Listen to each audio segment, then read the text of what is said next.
Bapak-bapak, ibu-ibu, saudara-saudara kaum muslimin rahimakumullah.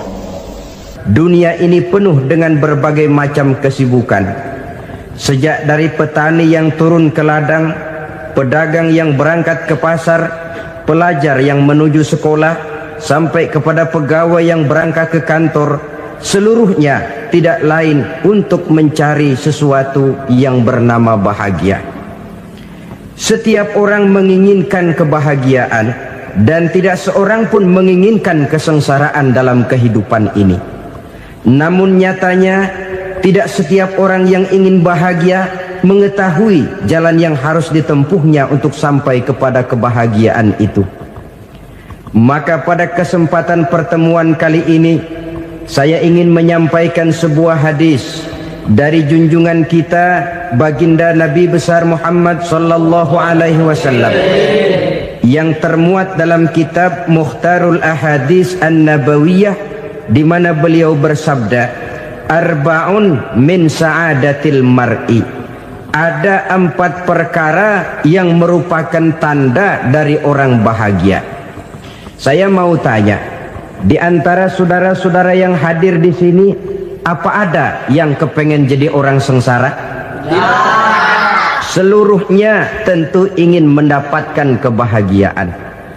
Maka menurut resep dari Nabi kita, tanda orang bahagia itu 4. Jadi kalau saudara ingin bahagia, harus mempunyai 4 perkara ini. Yang pertama, orang bahagia itu kata Nabi, darun wasi'un. Punya rumah biar bagus asal gede. Enak ngaturnya, daripada sudah punya rumah kecil adanya di pinggir kali, gubuk, kalau hujan bocor, miring lagi, kiamat. Loh, kalau gitu Islam materialis dong. Hadis ini boleh diartikan dengan makna hakiki, arti yang sebenarnya, boleh diartikan dengan makna majazi, arti kiasan. Kalau dia diartikan dengan arti kias, maka yang dimaksud darun wasi'un ay qalbun wasi'un. Rumah yang luas tidak lain daripada hati yang lapang. Karena di situ kunci kebahagiaan yang sebenarnya. Walaupun kita cuma tinggal di petak berukuran 2 kali 3 meter, kalau hati kita luas-luas rasanya rumah itu. Tapi biar rumah kita halamannya saja puluhan ribu hektar, ada kolam renangnya, kamar tidurnya tidak lagi terhitung. Kalau hati yang menempati rumah itu sempit, maka akan terasa sempit jugalah rumah itu. Tempat bergantungnya tidak lain adalah hati.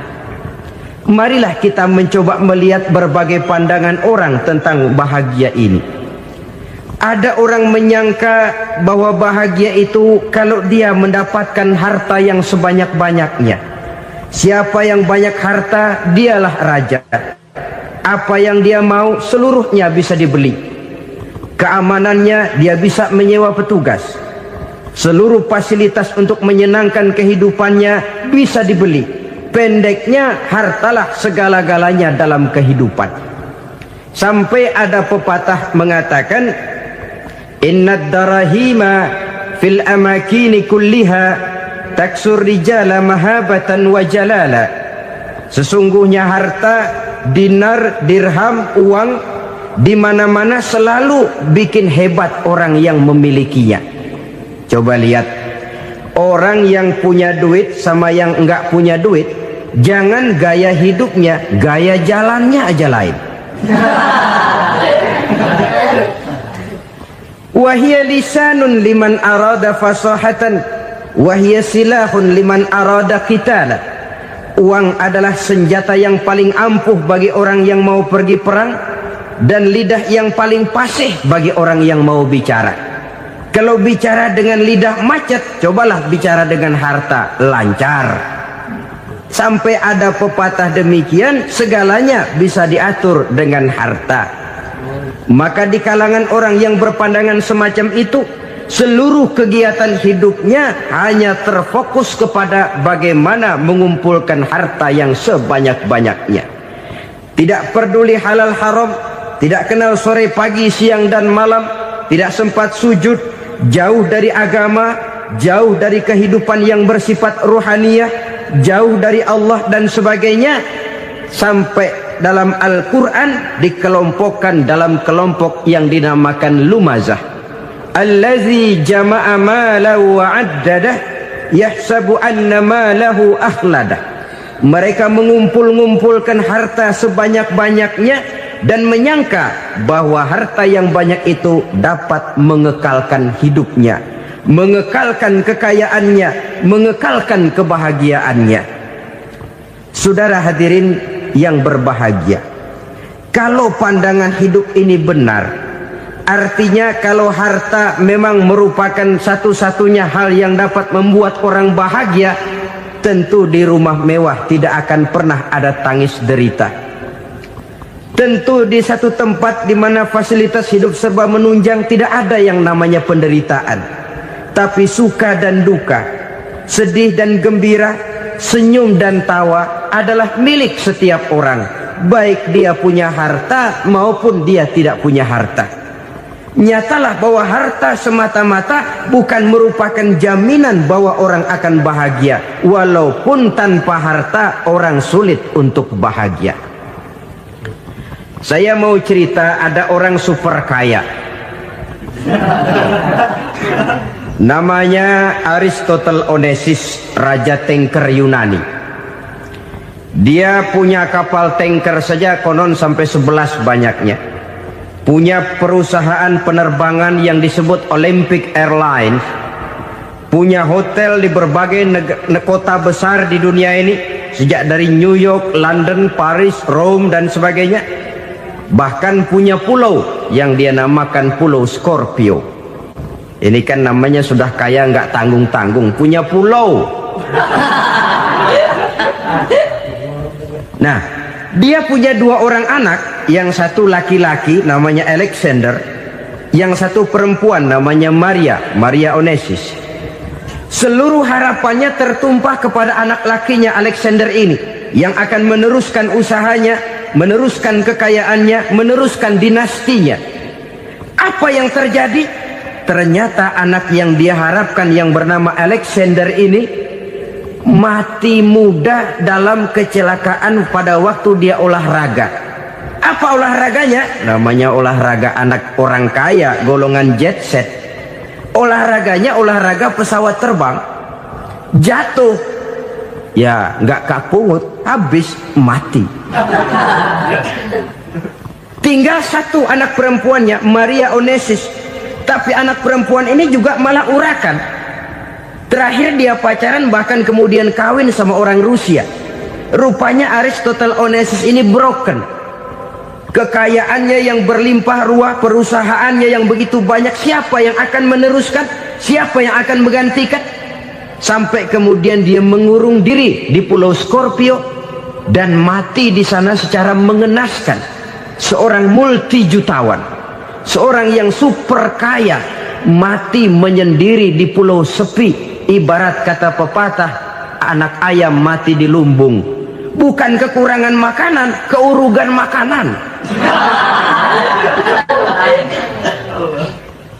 Begitu kehidupan Aristotle Onesimus. Dan banyak orang-orang yang sudah demikian kaya sampai dibingungkan oleh kekayaannya sendiri. Telusurilah kehidupan David Rockefeller misalnya, Henry Ford misalnya, Adnan Khashoggi misalnya. Multi jutawan yang kadang-kadang dibuat keder oleh kekayaannya sendiri. Pantas ketika Imam Ali ditawarkan orang, "Ya Ali, kalau kepadamu disuruh pilih ilmu atau harta, kau pilih mana?" Ya jelas pilih ilmu dong. Kenapa? Pertama, ilmu kalau kita berikan kepada orang lain tambah.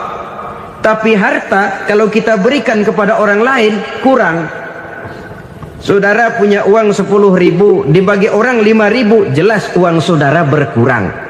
Tapi saudara punya ilmu, diberikan kepada orang lain bisa, saudara pun makin mantap. Tidak lantas jadi bodoh karena ngajarin orang. Saudara bisa Fatihah lalu mengajarkan orang Fatihah. Orang bisa, saudara pun makin hafal. Tidak lantas setelah diajarin orang ilmunya hilang. Begitu datang dia minta orang, tolong ajarin saya Fatihah, udah habis, nggak ada.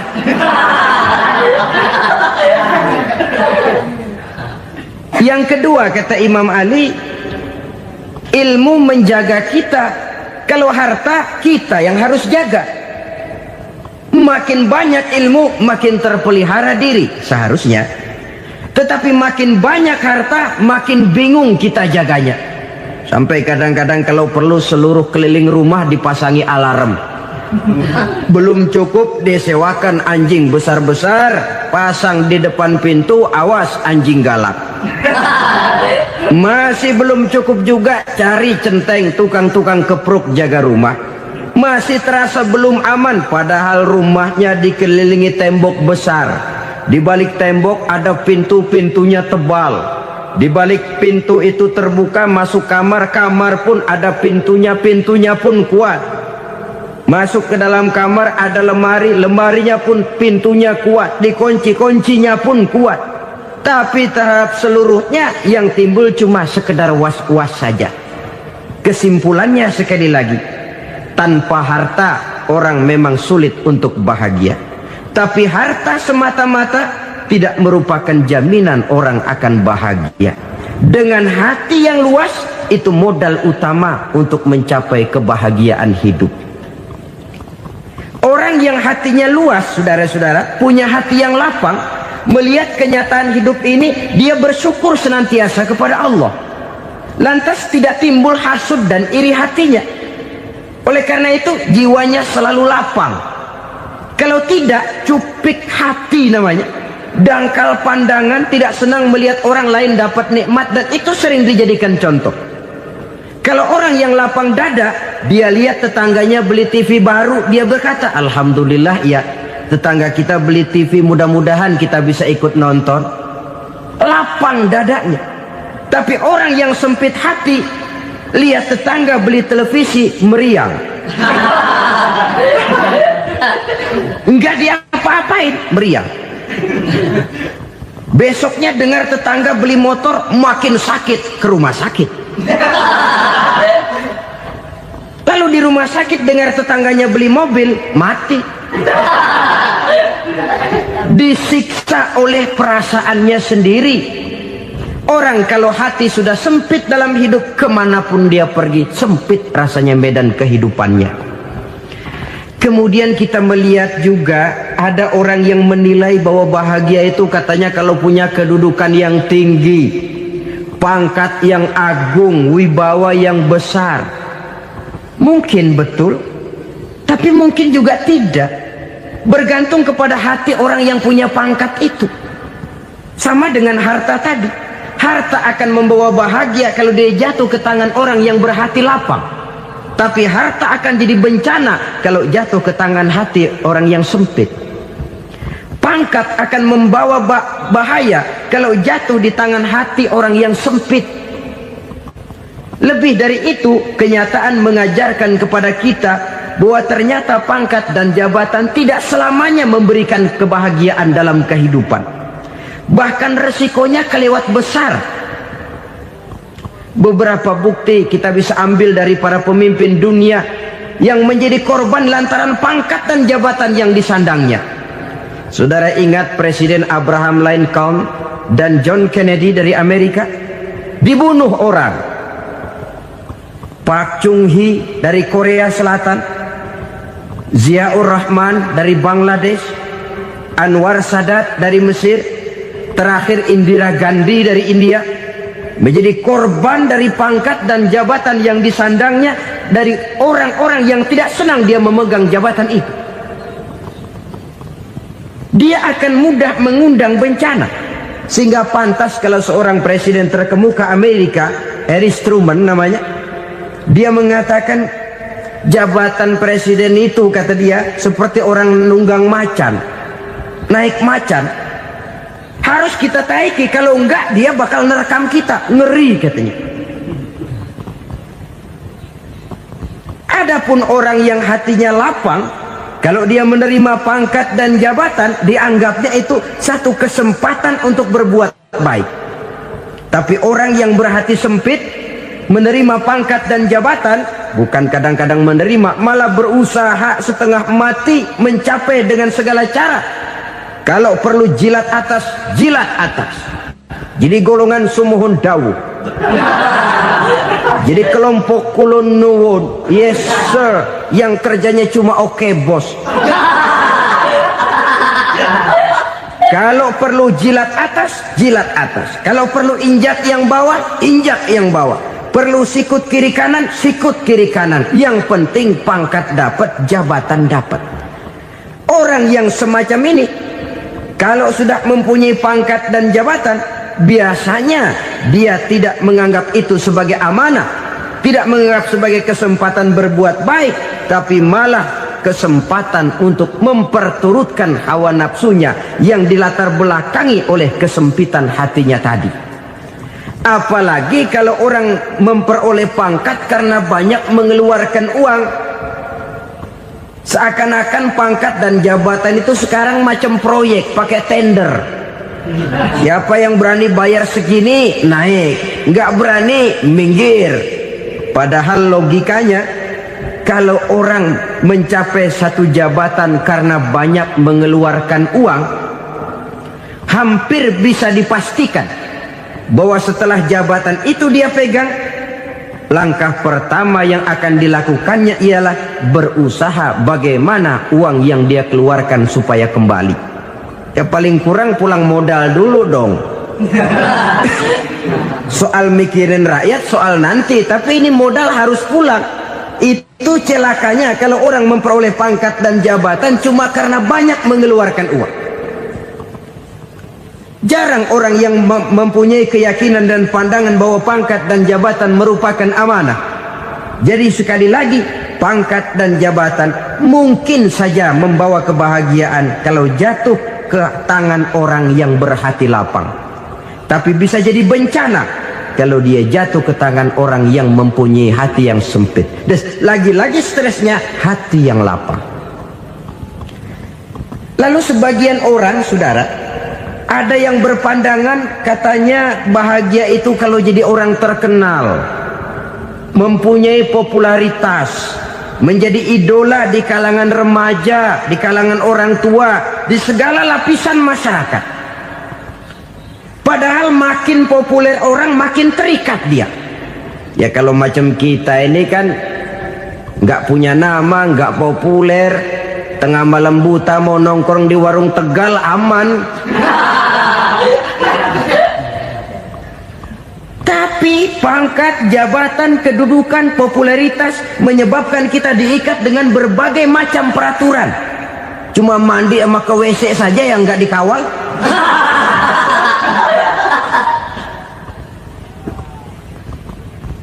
Benarkah popularitas, ketenaran membawa kebahagiaan? Mungkin, ya, tapi mungkin juga tidak. Kenapa? Banyak orang-orang populer yang mengakhiri hidupnya secara tragis. Kita ambil beberapa nama. Di Amerika tahun 60-an ada bintang seksi paling terkenal yang dijuluki sex bomb. Bom seks. Sampai sekarang jadi legenda, namanya Marilyn Monroe. Singkatan dobelnya itu inisialnya MM, Marilyn Monroe. Terkenal, top, sampai dia mati tahun 62. Namanya sekarang masih saja dibicarakan orang. Kenapa dia bunuh diri? Tidak punya hartakah dia? Banyak. Kurang populerkah dia? Seluruh dunia mengenalnya. Sejak rakyat kecil sampai pejabat tinggi dia punya hubungan. Kenapa? Jenuh. Dia terlahir dalam keadaan yatim. Setelah itu tidak lama dia berangkat remaja, ibunya meninggal.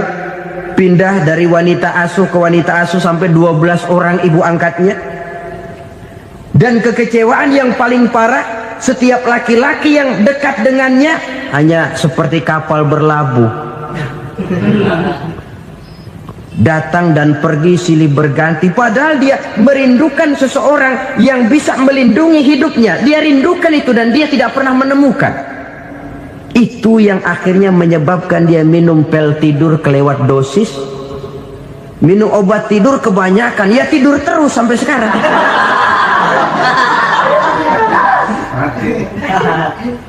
Dia mengakui,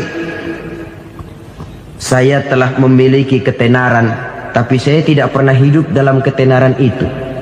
Saya pandai main sandiwara, tapi saya ingin hidup dalam alam yang real sebagaimana umumnya orang. Itu yang dia rindukan. Menyusul jejak yang namanya Marilyn Monroe ini, Billie Holiday, saudara kenal tentu, di rumah sakit dirawat. Dia juga minum obat overdosis, mati lagi. Jimi Hendrix minum obat tidur overdosis kelewat batas, mati lagi. Lalu yang menghanyutkan diri di danau, Janis Joplin dan Brian Jones. Ini orang-orang populer, orang-orang terkemuka yang mengakhiri hidup secara tragis, bukan karena tidak terkenal, mungkin karena sudah saking terkenalnya. Contoh paling belakangan, Bruce Lee. Wah, ini tukang-tukang keprok tentu kenal siapa dia. Sampai sekarang pun tabir kematiannya masih merupakan misteri. Dan yang masih hidup juga menunjukkan gejala yang aneh. Michael Jackson, rumahnya di Beverly Hills itu dijaga sedemikian rupa, dan dia selalu curiga kepada setiap makanan harus steril, bersih dari segala macam kimia.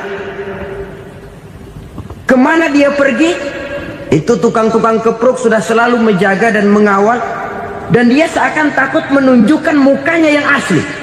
Hingga kalau tampil ke tengah di luar show, dia kadang memakai pakaian yang tidak menunjukkan dia yang sebenarnya, takut dikenali orang. Ternyata popularitas sering jadi momok yang meracuni kehidupan manusia. Oleh karena itu, benarlah junjungan kita pada saat beliau mengajarkan orang akan bahagia kalau dia mempunyai hati yang lapang. Nah, sekarang masalahnya untuk mendapatkan hati yang lapang, caranya bagaimana? Kita kembali kepada konsep Quran. Allah mengajarkan, ala inna bi dzikrillahi tatmainnul qulub. Ketahuilah bahwa dengan banyak mengingat Allah, hati akan tenang, jiwa akan lapang. Dengan kata lain, dekat dengan agama, merasakan kehadiran Allah dekat dalam hidup. Itu muara pertama untuk mencapai hati yang lapang. Ala inna bi dzikrillahi tatmainnul qulub.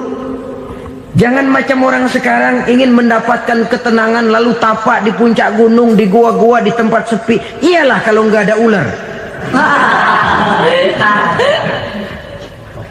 Kalau tergigit ular berbisa, ketenangan belum, mati jelas itu.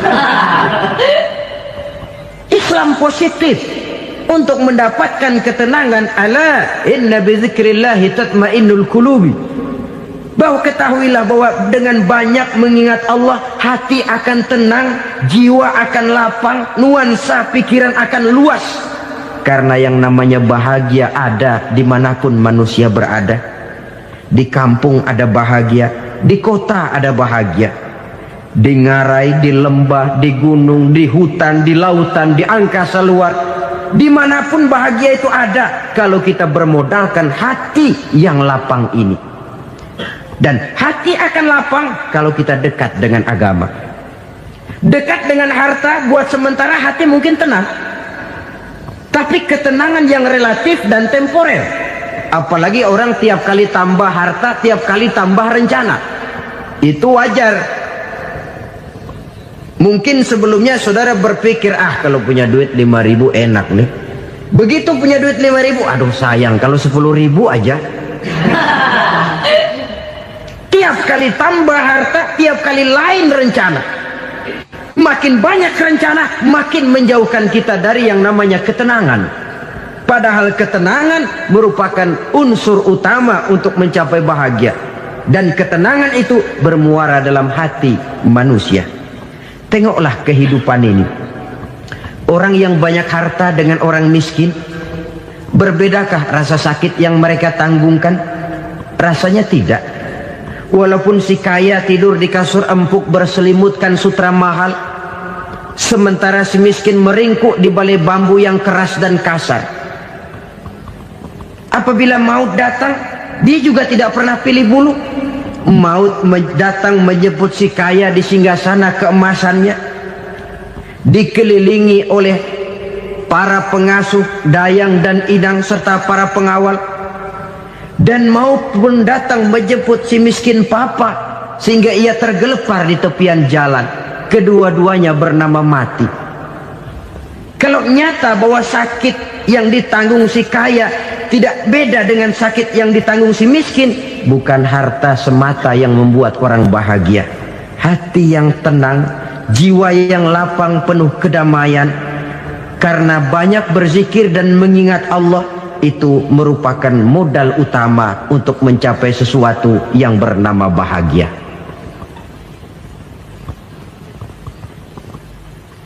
Saudara hadirin yang saya hormati, inilah yang pertama dari 4 ciri yang digambarkan oleh Nabi tentang tanda-tanda orang bahagia.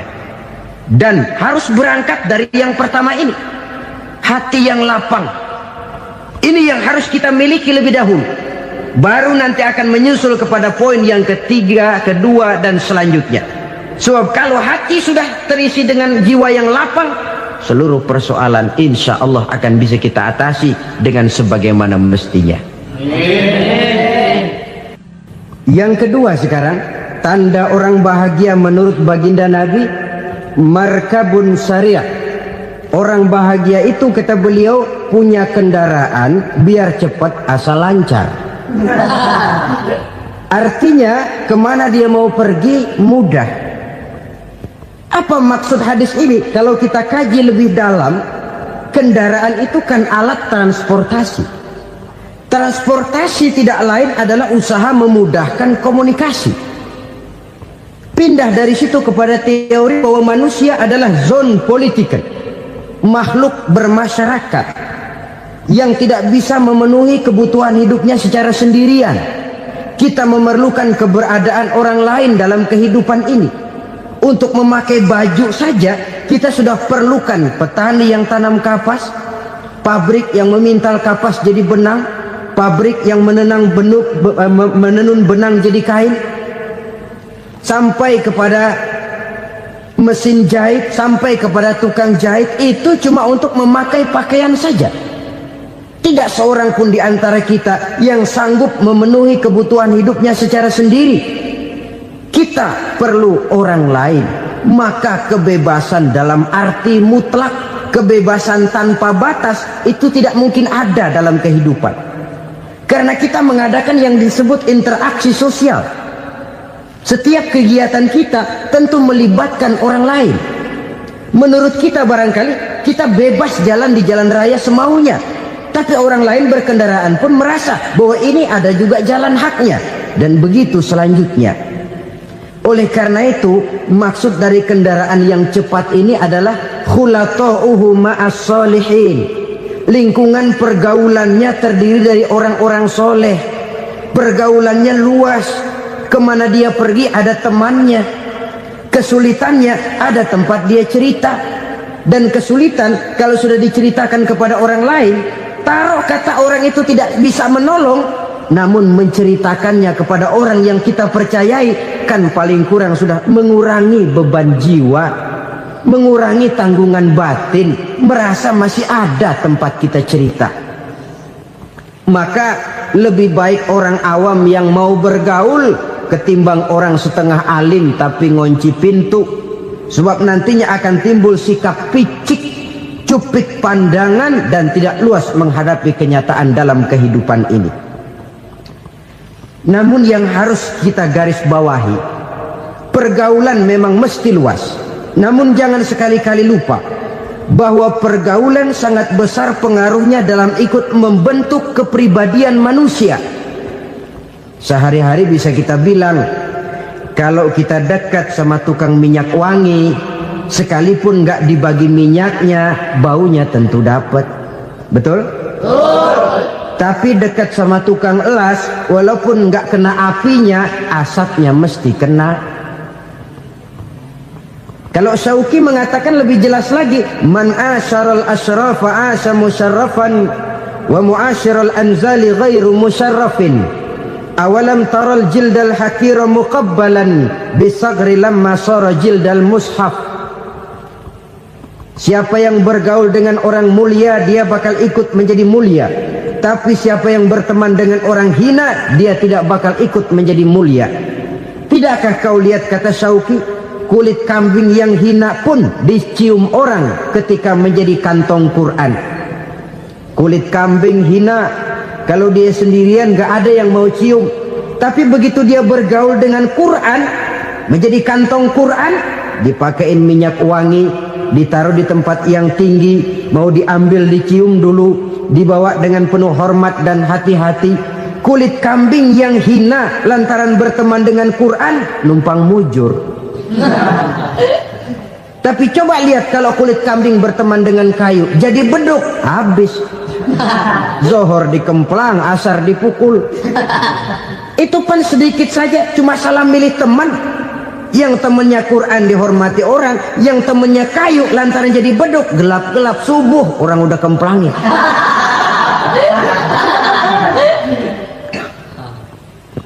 Maka terutama kepada adik-adik remaja yang masih mencari identitas diri, yang ibarat kaset masih kaset kosong, mudah diisi oleh apapun, pandai-pandailah memilih teman dalam bergaul. Karena banyak orang yang tadinya baik-baik, ketika terseret dalam pergaulan dengan orang yang tidak baik, kebaikannya menjadi lentur dan luntur. Tapi berapa banyak bajingan-bajingan tengik, orang-orang yang berlumur noda dan dosa, tiap hari melakukan maksiat, namun bergaul dengan orang yang baik-baik, pada akhirnya sedikit demi sedikit beringsut dan berangsur dia terbiasa mengikuti kebaikan-kebaikan. Saya tekankan ini kepada remaja karena mereka masih mencari identitas diri. Apa yang mereka lihat mereka mau, apa yang mereka dengar mereka ingin tahu. Coba lihat kehidupan remaja. Pulang nonton film Rambo, pengen jadi Rambo, gagah, maunya belekai melulu. Pulang nonton film Superman, pengen bisa terbang. Pulang nonton India, nyanyi melulu. Wajar, mereka masih mencari identitas diri. Saya ini sebenarnya siapa? Lingkungan, pergaulan akan membentuk itu. Karena itu pandai-pandailah bergaul, karena ia sangat besar pengaruhnya dalam ikut membentuk kepribadian manusia. Apalagi sifat yang jelek lebih cepat menularnya ketimbang sifat yang baik. Sifat yang baik, watak yang soleh itu lambat sekali untuk menular. Tapi yang tidak baik, kan prosesnya mah kalau remaja biasanya mula-mula dengar. Karena dengar lalu pengen tahu. Karena pengen tahu lalu ngeliatin. Begitu ngeliatin kan pengen nyobain. Setelah nyobain ketagihan.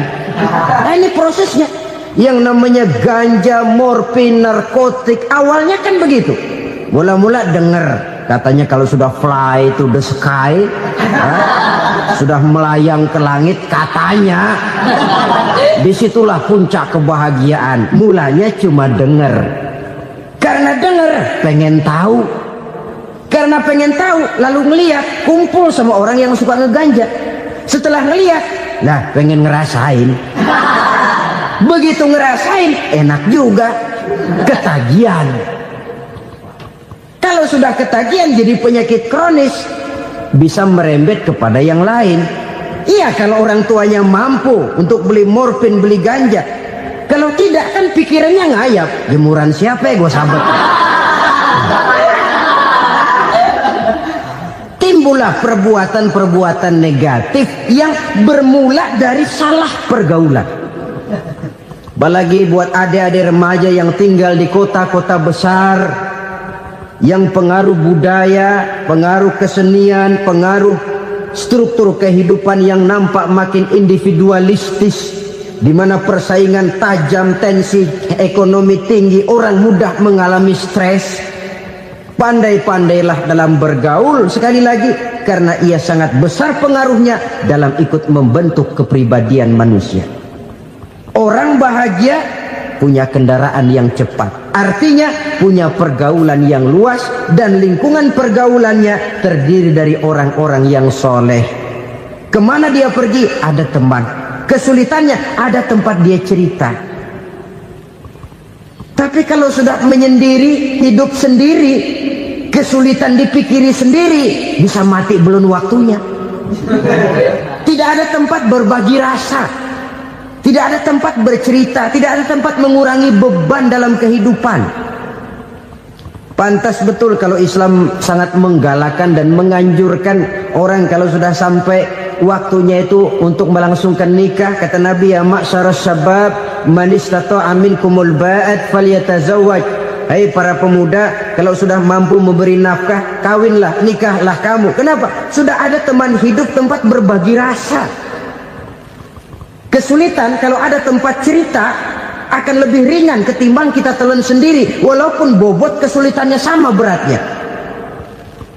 Saudara-saudara kaum muslimin rahimakumullah, inilah ciri yang kedua, punya kendaraan biar cepat asal lancar. Kemana kita mau pergi gampang. Dengan kata lain, setelah hati yang luas, pergaulan yang luas. Dua. Yang ketiga sekarang, tanda orang bahagia itu menurut Nabi, misbahun mudhi'un, punya lampu yang terang. Oh, itu enggak problem. Sekarang sudah zamannya listrik masuk desa, Pak. Lampu sudah terang semua. Betul, kalau itu yang dimaksud. Tapi tidak cuma itu. Karena lampu yang dimaksud di sini, lampu yang akan menerangi seluruh perjalanan hidup. Dan perjalanan hidup itu sudah dimulai sejak kita terlahir ke alam ini, sampai masuk ke alam barzakh, kumpul di padang mahsyar, sampai ke akhirat. Lampu yang menerangi itu yang diperlukan. Kalau lampu, katakanlah yang paling top sekarang kan lampu jenis Mercury. Taruhlah itu di rumah kita, dia cuma menerangi rumah kita, menerangi hati pun tidak sanggup. Bila kita masuk ke alam barzakh, alam kubur, sanggupkah si Mercury yang begitu terang menerangi alam barzakh kita? Tidak sanggup lagi. Sanggupkah lampu yang ratusan watt, bahkan puluhan ribu watt menerangi kehidupan di padang mahsyar? Tidak akan sanggup lagi. Kalau demikian, yang dimaksud lampu yang terang di sini apa? Tidak lain amal soleh, kebajikan yang kita lakukan dalam hidup. Itu yang akan jadi lampu penerang. Di dunia nama kita akan terang. Jasad kita boleh hancur terkubur tanah, tapi nama kita akan dikenang orang. Begitulah kalau orang meninggalkan kebajikan dalam hidup seperti sekarang. Ribuan orang tiap saat berziarah ke kubur Imam Syafi'i, ke kubur Imam Malik, ke kubur Imam Ghazali, ke kubur orang yang baik-baik, orang yang soleh-soleh. Kebajikannya yang ditinggalkan, yang mengukir namanya dengan tinta emas. Sehingga saudara sudah terbaring di alam kubur, orang lewat, Allah, ini kuburannya Fulan bin Fulan, dulu ini kebaikannya Masya Allah, saya ikut merasakan. Mari kita mampir sebentar, kita Fatihah, mohon disampaikan Allah pahalanya kepada almarhum. Al-Fatihah. Itu kalau orang baik-baik. Lalu saudara tanya, Pak, orang mati dikirimin Fatihah apa nyampe pahalanya? Saya jawab, kalau saudara nggak percaya, mati dulu dah. Nanti saya Fatihain, tungguin di sana. Umpama nggak sampai, balik lagi kemari. Sekarang ini kan maunya otak-otakan saja. Kalau nggak masuk otak, nggak percaya. Padahal alam gaib itu nggak bisa diotak-otakin. Sama saja dengan saudara pernah dengar cerita kapal tanpa emas tenggelam tak? Pernah nggak? Di mana? Di laut Masalembo. Begitu ke Tampo Mas tenggelam, ratusan penumpang itu terjun ke laut, dipermainkan gelombang, berjuang menghadapi maut itu. Orang lagi timbul tenggelam di lautan, dihantam ombak, kita tengokin pakai helikopter. Pak, lagi timbul tenggelam ya? Iya, tolongin. Jangan khawatir Pak, nih saya kirim intan Pak, harganya 10 juta. Kira-kira orang yang timbul tenggelam di laut seneng nggak? Tidak. Kan mahal toh intan 10 juta. Kenapa dia nggak senang? Karena intan 10 juta dalam kondisi seperti itu tidak sanggup menyelamatkan dia. Dia akan girang kalau dikirimin ban mobil bekas, dikirimin papan terentang atau bambu. Intan yang 10 juta dia nggak girang, ban mobil bekas yang 1000 perak tuh pegang, itu yang dia girang betul.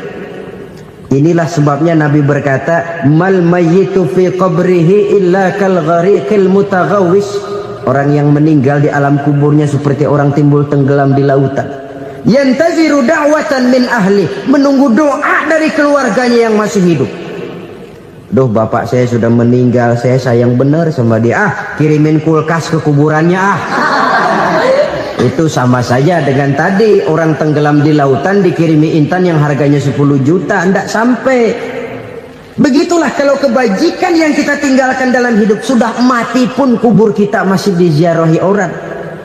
Tapi kalau jahat yang kita tinggalkan, boro-boro lah orang mau doa lewat dekat kuburan kita juga serem. Tuh bajingan no, dulu mati dipendem di situ tuh. Jangan lewat situ, ntar kesurupan, jangan. Lewat saja orang ngeri. Konon lagi membacakan Fatihah dan mengirimkan doa. Hidup pada hakikatnya adalah kesempatan untuk berbuat baik. Maka sekali kesempatan itu diberikan, manfaatkan dengan sebaiknya. Sebab kesempatan kedua tidak akan pernah ada. Kesempatan berbuat baik di sini, di akhirat sudah pembalasan namanya. Sekali kesempatan itu dicabut, dia tidak akan pernah dikembalikan lagi. Kata Iqbal, hidup tidak mundur ke belakang, Bung. Berhenti diinjak orang, mundur hancur. Tidak ada kata mundur dalam hidup ini. Berhenti diinjak orang, mundur kecebur. Tidak ada kata lain, harus maju dalam kehidupan dalam artian yang positif. Hidup adalah kesempatan untuk mengumpulkan kebajikan yang sebanyak-banyaknya. Di situ nilai daripada manusia. Sekarang ini memang nggak kelihatan kok, orang yang banyak pahala sama yang banyak dosa nggak kelihatan kok. Barangkali kalau habis bikin dosa palanya pada benjol, mungkin orang takut sama dosa. Tapi sekarang sama saja, orang yang banyak dosa dengan yang nggak banyak dosa jalan bareng dari belakang, sama, nggak kelihatan beda. Tapi ada waktunya di mana pahala memegang peranan, di mana dosa diperlihatkan. Sama saja kalau kita bawa mobil siang, lampu kan nggak begitu berfungsi. Apa lalu bilang, alah ini lampu berat-beratin, copot-copotin aja dah. Tidak perlu begitu. Kenapa? Pada suatu saat malam senja akan datang. Bila matahari terbenam, senja pun datang, gelap mulai merayap, disitulah baru terasa perlunya lampu. Pahala begitu. Sekarang orang yang nggak ada pahalanya nggak kelihatan dalam kehidupan. Tapi pada suatu saat senja kehidupan akan datang. Ajal merenggut nyawa, malam merayap, dan hidup mulai diliputi kegelapan di alam barzakh. Dikala itu kalau nggak punya lampu, alangkah malangnya kita. Sebab amal yang baik, kata Nabi, di alam barzakh itu akan diciptakan menjadi perempuan yang cantik menemani kita. Amal yang jahat akan menjadi orang yang paling jelek nemenin kita. Sudah di tempat gelap yang nemenin jelek.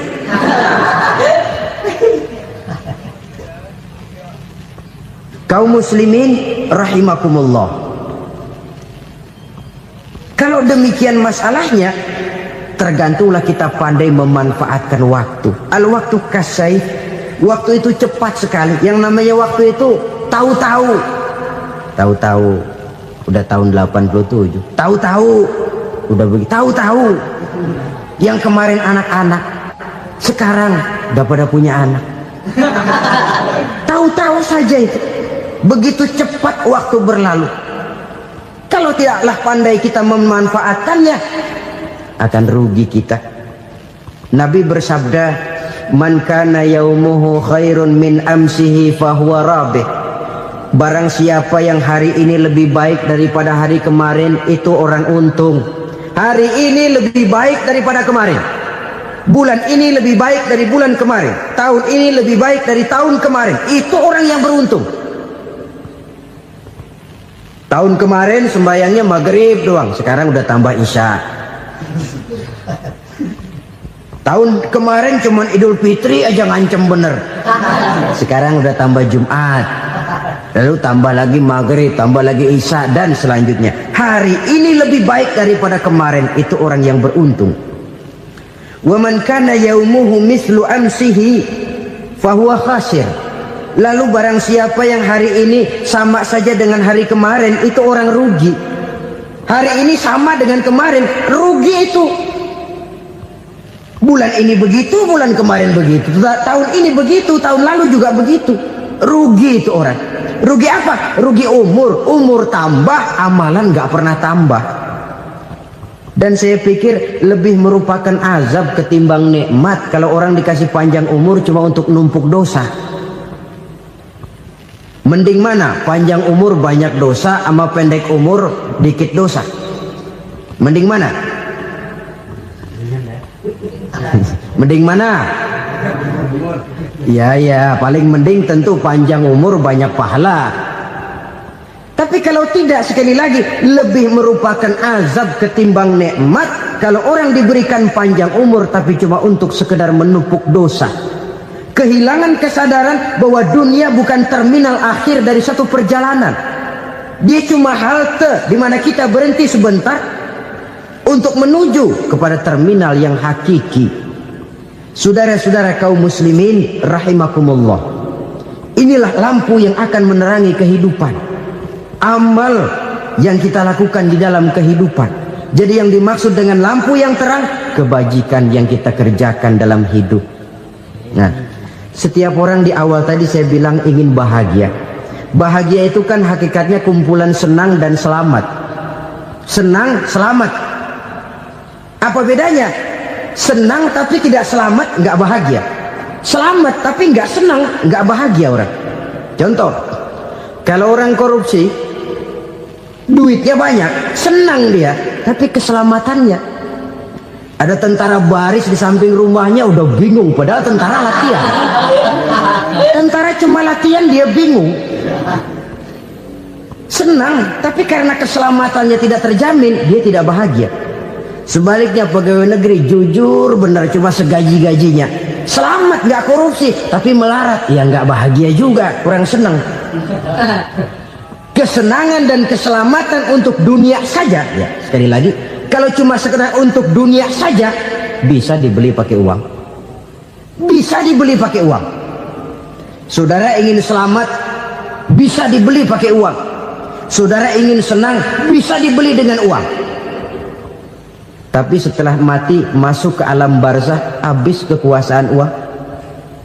Nggak bisa lagi beli keselamatan pakai uang. Tidak mungkin lagi membeli kesenangan dengan uang. Di situ pahala yang megang peranan. Makin banyak pahala, makin banyak saham untuk membeli kesenangan dan keselamatan, untuk memperoleh yang namanya bahagia. Dan jangan lupa loh, di alam barzah kita nggak sebentar, menunggu datangnya kiamat. Loh iya, kalau kita begitu dikuburin terus kiamat datang, untung. Tapi kalau masih harus 1000, 2000, puluhan ribu tahun yang akan datang, dalam satu penantian yang begitu lama, tanpa saham untuk memperoleh kebahagiaan, satu kemalangan yang tidak ada pernah putus-putusnya. Janganlah tergelincir oleh kebahagiaan sebentar yang menipu dengan mengorbankan kebahagiaan hakiki yang berjangka panjang. Apa artinya senyum sejenak kalau harus ditebus dengan tangis seumur hidup? Biarlah kita minum jamu, pahit memang, getir memang, tapi kan besok badan sehat. Daripada sekarang minum sirup, manis memang, enak memang, tapi bibir pada jontor besok itu. Sirawan, batuk, nggak karu-karuan. Banyak orang tertipu oleh kesenangan yang sebentar, Padahal laisa kullu ma yalma'u zahaban. Belum tentu semua yang berkilat itu emas. Belum tentu semua yang gemerlap itu intan. Karena itu marilah manfaatkan kesempatan yang diberikan Allah ini untuk mengumpulkan kebajikan yang sebanyak-banyaknya.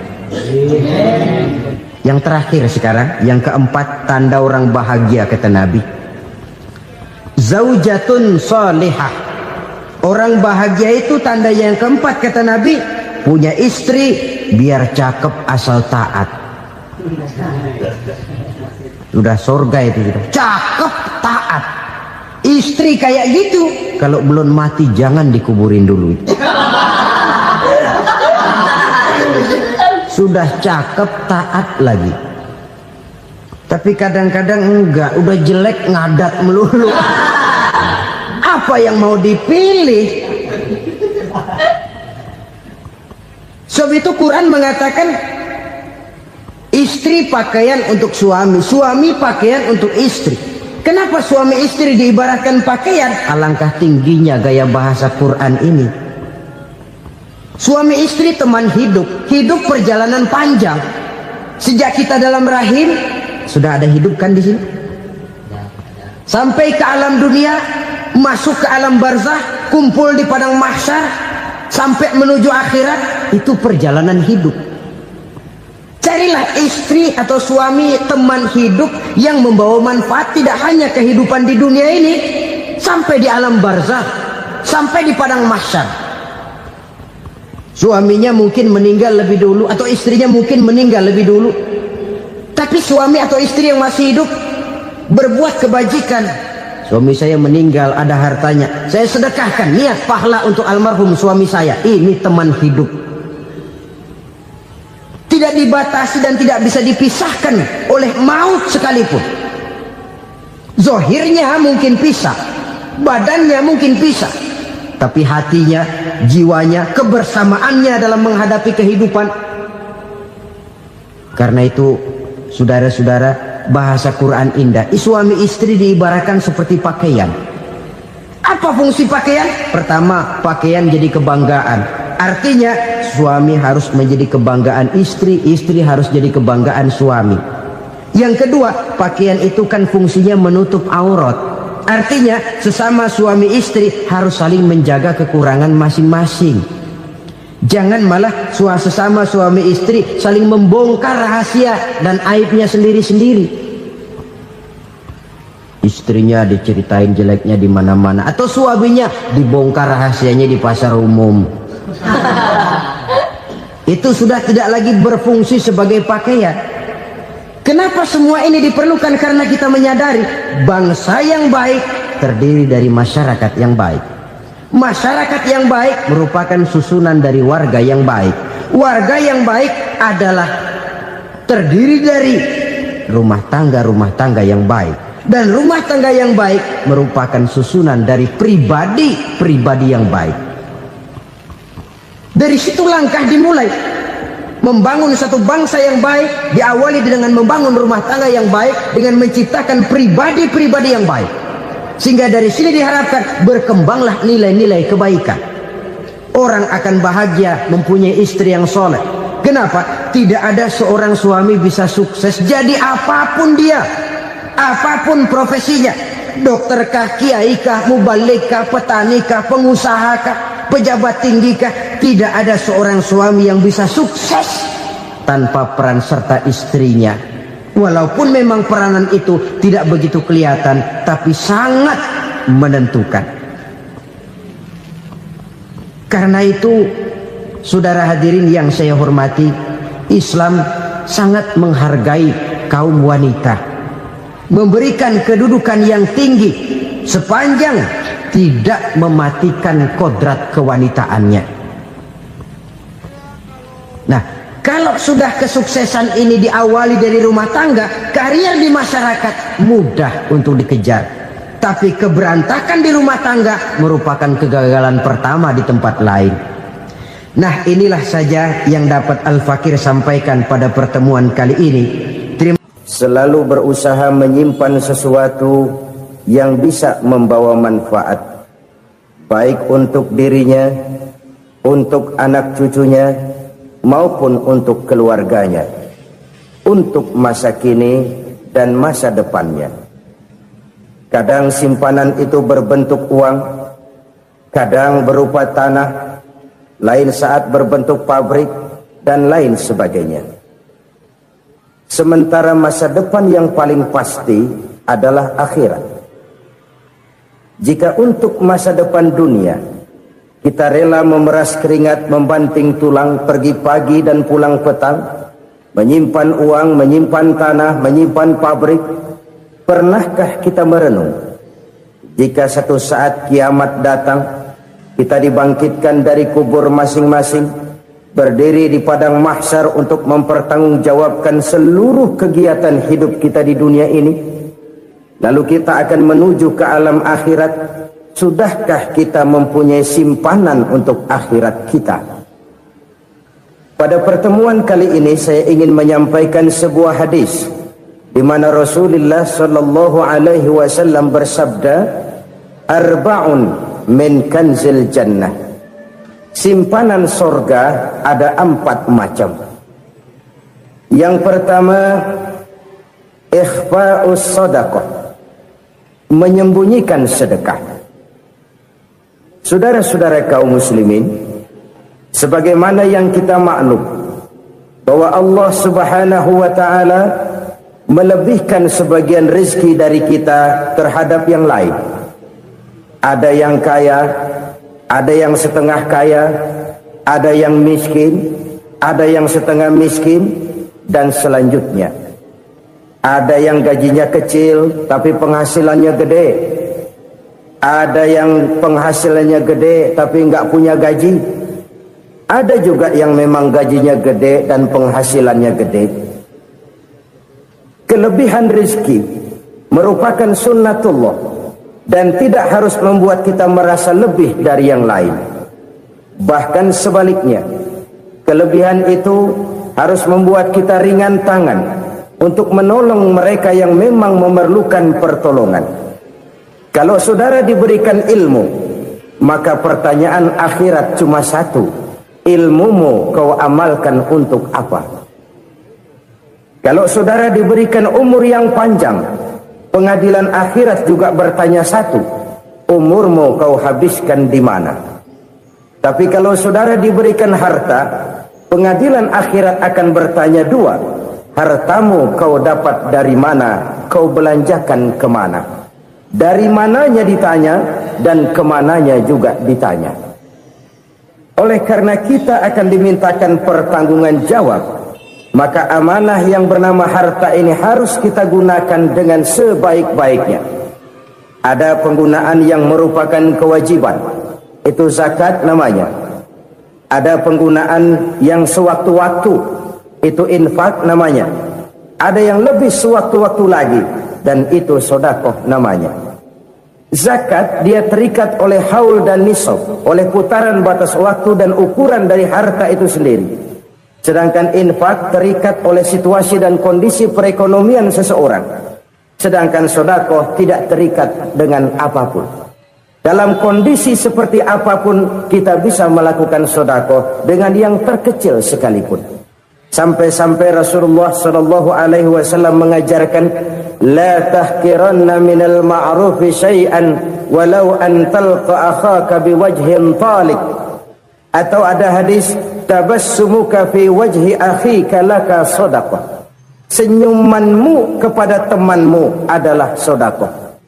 Jadi untuk melakukan sedekah tidak harus dalam berbentuk uang. Dengan ilmu kita bisa sedekah, dengan tenaga kita bisa bersedekah, dengan pikiran kita bisa bersedekah, bahkan senyum kepada teman itu pun sedekah.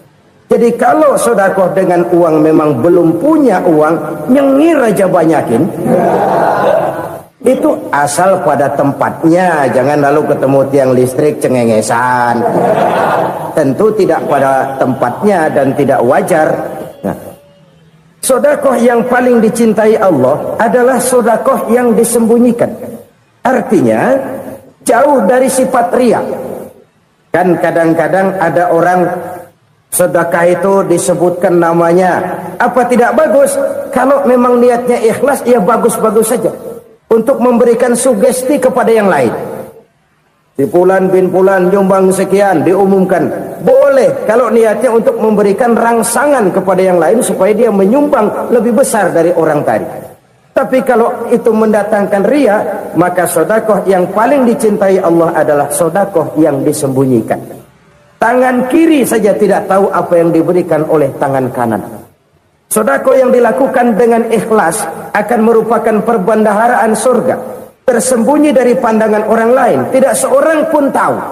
Karena memang sikap yang baik adalah melupakan kebaikan dan mengingat kesalahan. Itu salah satu ciri orang bahagia. Orang yang selalu mengingat kesalahannya dan berusaha melupakan segala kebaikannya. Kalau dia akan ada kebaikan, dia tidak bisa ikut, dia merasa rugi karena dia merasa belum pernah berbuat baik. Tapi kalau akan melakukan kesalahan baru, dia ingat kesalahan yang sudah-sudah, sehingga terhalang baginya untuk melakukan satu kesalahan baru. Demikianlah saudara-saudara, bahwa Allah melebihkan rizki sebagian kita dari yang lain, agar terjadi tolong-menolong dalam kehidupan ini. Jadi kesenjangan yang nature, kesenjangan yang alami, itu sunnatullah. Ada yang kaya, ada yang miskin, ada yang kelas menengah. Nah, kenapa lalu sekarang kita berusaha mengentaskan kemiskinan? Oleh karena adanya kesenjangan struktural. Kalau yang kaya bisa semakin kaya, kenapa yang miskin tidak bisa naik jadi ikut sedikit kaya? Sebab pada dasarnya Islam adalah agama yang sejak turunnya sudah berupaya memerangi kemiskinan. Bahkan dikatakan kemiskinan itu mendekatkan kepada kekufuran.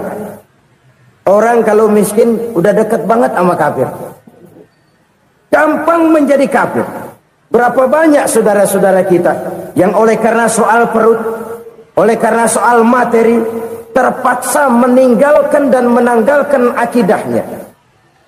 Menjual petunjuk yang diberikan Allah dengan kesenangan dunia yang cuma sebentar ini. Na'udzubillah, summa na'udzubillah. Jadi makin kita sembunyikan satu sedekah, semakin banyak perbendaharaan kita di surga. Sedekah yang paling dicintai Allah adalah sedekah yang disembunyikan. Malahan ada seorang sufi, dia punya kebiasaan kalau pergi sholat Jumat dia bawa uang, itu uang dia taruh di bawah tikar masjid. Dia niat sedekah kepada siapa saja yang nemuin itu duit. Maksudnya apa? Supaya yang nemuin nggak tahu siapa yang punya duit. Demikian dia saking ingin menyembunyikan sedekahnya. Karena sifat riya itu bisa memakan amal kita sendiri. Riya itu termasuk menyebut-nyebut kebaikan kita. Orang yang suka nepuk dada, sedikit-sedikit ngitungnya kalau nggak gua. Tuh kalau nggak gua tuh yang belah situ, kalau nggak gua. Iya, kalau nggak lu kenapa emang? Orang yang suka menepuk jasa, tuh biasanya memang begitu, saudara-saudara. Kalau perang lagi berkecamuk, orang nggak sempat ngaku jadi pahlawan. Tapi begitu perang selesai, yang kagak kenal bedil ngaku pahlawan, mas. Itu sesuatu yang biasa. Oleh karenanya, orang-orang yang ikhlas dalam bersedekah, disembunyikannya sedekah itu, Allah cinta betul. Malahan ada hadis memberikan jaminan, inna sedaqatal mar'il muslimi tazidu fil umri wa tadfa'u mitatas su'i. Sesungguhnya sedekahnya seorang mukmin tazidu fil umri, bisa menambah umur panjang. Wa tadfa'u mitatas su'i, dan menyelamatkan manusia dari mati secara su'ul khatimah. Jadi siapa yang kepengen panjang umur, banyaklah sedekah. Yang bosan hidup, pelit terus. Sedekah menambah panjang umur dan menyelamatkan manusia dari mati secara su'ul khatimah. Pak, katanya umur itu nggak bisa ditambah, nggak bisa dikurangin. Kapan? Kalau ajal sudah datang. Fa idza jaa ajaluhum la yastakhiruna sa'atan wa la yastaqdimun. Kalau ajal datang tidak bisa dimajukan, tidak bisa dimundurkan. Itu kalau ajal sudah datang. Tidak bisa lagi umur ditambah dikurangi, sudah datang. Tapi kalau belum datang, itu kan haknya Allah. Mau ditambah, mau dikurangi, hak prerogatif Allah. Sebagai pencipta manusia, Allah Maha Kuasa dan Maha Mampu. Sedekah ini menambah panjang umur dan menyelamatkan manusia dari mati secara su'ul khatimah. Itu orang mati kan sama ya, kondisinya mati, nggak nafas. Tapi hakikat mati kan lain-lain. Ada yang mati itu husnul khatimah, baik akhirnya. Misalnya lagi ngaji mati, lagi sholat mati, lagi sedekah mati. Ini yang dinamakan dengan husnul khatimah, baik di akhirnya. Sebaliknya ada yang su'ul khatimah, jelek di akhirnya. Ini yang jadi catatan akhir. Lagi nyekek botol, mampus. Lagi banting kartu, modar. Su'ul khatimah, jelek pada akhirnya. Sedekah menyelamatkan manusia dari mati secara su'ul khatimah. Dan kita semua kepengen mendapat husnul khatimah, jauh dari su'ul khatimah. Oleh sebab itu yang bisa menyelamatkan kita dari penyakit itu antara lain adalah sedekah yang disembunyikan, yang dikerjakan dengan ikhlas karena Allah. Tidak karena kepengen dipuji orang, tidak karena ingin dikatakan orang pemurah, sebab orang dermawan itu orang yang memberi tanpa harus diminta. Kalau masih harus diminta, ya belum dermawan namanya, masih harus diminta. Kalau nggak diminta ya tulus, lolos, polos. Saudara-saudara kaum muslimin rahimakumullah. Harta adalah amanat dan akan kita pertanggungjawabkan. Allah melebihkan rizki sebagian kita dari yang lain agar kita saling tolong menolong, bantu membantu. Nabi janjikan siapa yang meringankan beban saudaranya muslim di dunia, Allah akan meringankan bebannya di akhirat nanti. Sebuah jaminan dari baginda Nabi. Si orang yang kita bantu barangkali tidak bisa membalas, Allah yang akan membalas lewat jalan lain yang tidak pernah kita sangka-sangka. Ada orang tanya, Pak, ini ada orang nyumbang masjid sambil marah-marah, bagaimana? Saya bilang sumbangannya aja ambil, marahnya jangan. Marahnya jangan diambil, itu urusan dia. Saudara-saudara kaum muslimin rahimakumullah. Umat Islam ini kan umat yang punya potensi besar. Kadang kita merenung, kenapa kadang-kadang pembangunan masjid kok lambat sekali? Kalau hotel hari ini peletakan pertama, bulan depan peresmian. Supermarket hari ini peletakan batu pertama, minggu depan peresmian. Tapi kalau sudah yang namanya masjid, kadang-kadang peletakan batu pertama sekaligus jadi batu terakhir. 3 tahun, 4 tahun, campur nebar jalak di jalanan, duit dijaring kayak ikan sepat. Apa tidak ada orang Islam yang kaya? Banyak. Apa tidak ada pengusaha muslim yang jadi konglomerat? Ada. Lalu yang belum banyak itu yang komit terhadap nilai-nilai agamanya. Akhirnya kita jatuh jadi umat yang lemah. Belum ada pengusaha konglomerat muslim buka pabrik supermi cap beduk misalnya umpamanya atau pabrik kecap cap sorban supaya identitas keislamannya sedikit kelihatan. Kita jatuh jadi umat yang lemah karena potensi tidak terinventarisir dengan baik.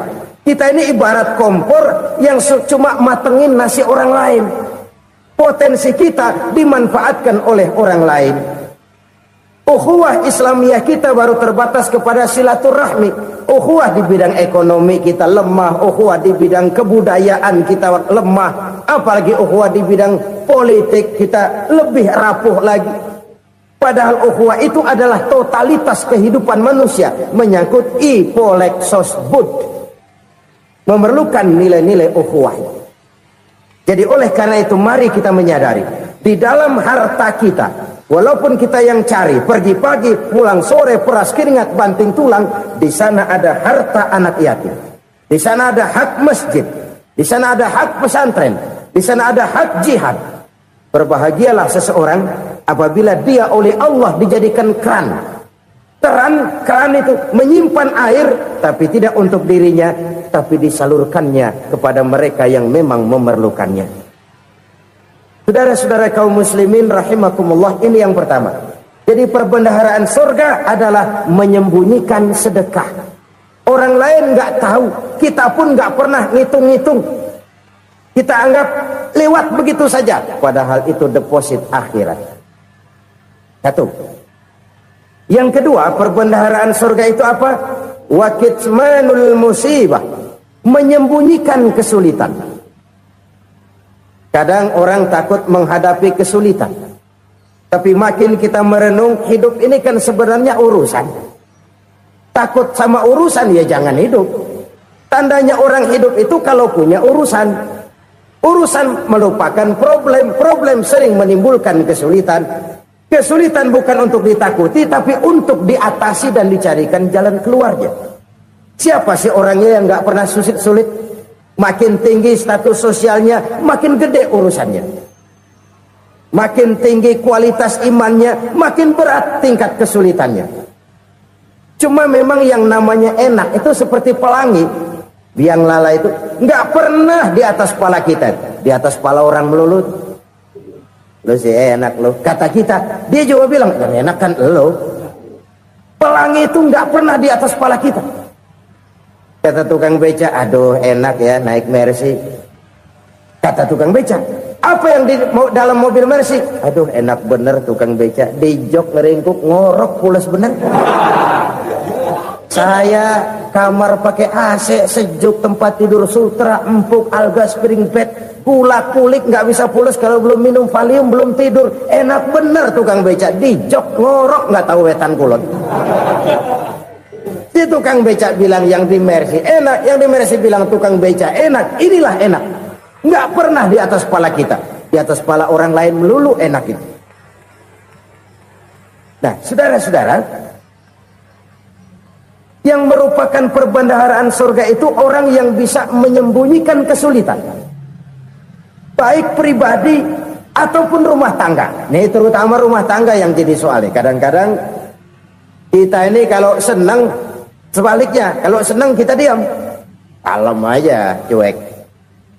Banyak banget duit kita bawaan, diam aja udah. Malah ketemu orang takut. Tapi begitu susah, sekampung tahu. Padahal Nabi mengajarkan perbendaharaan surga itu menyembunyikan musibah, menyembunyikan kesulitan. Kalau enak, cerita sama orang-orang. Kalau nggak enak, rasain sendiri, tekan sendiri, atasin sendiri.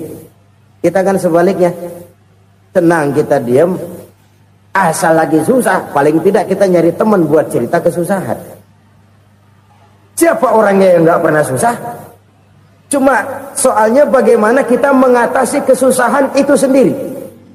Begitu juga misalnya kalau orang sudah berumah tangga, itu orang tuanya harus menjadi tempat dia cerita yang enak-enak saja. Yang nggak enak rasain berdua, selesaikan berdua, atasin berdua.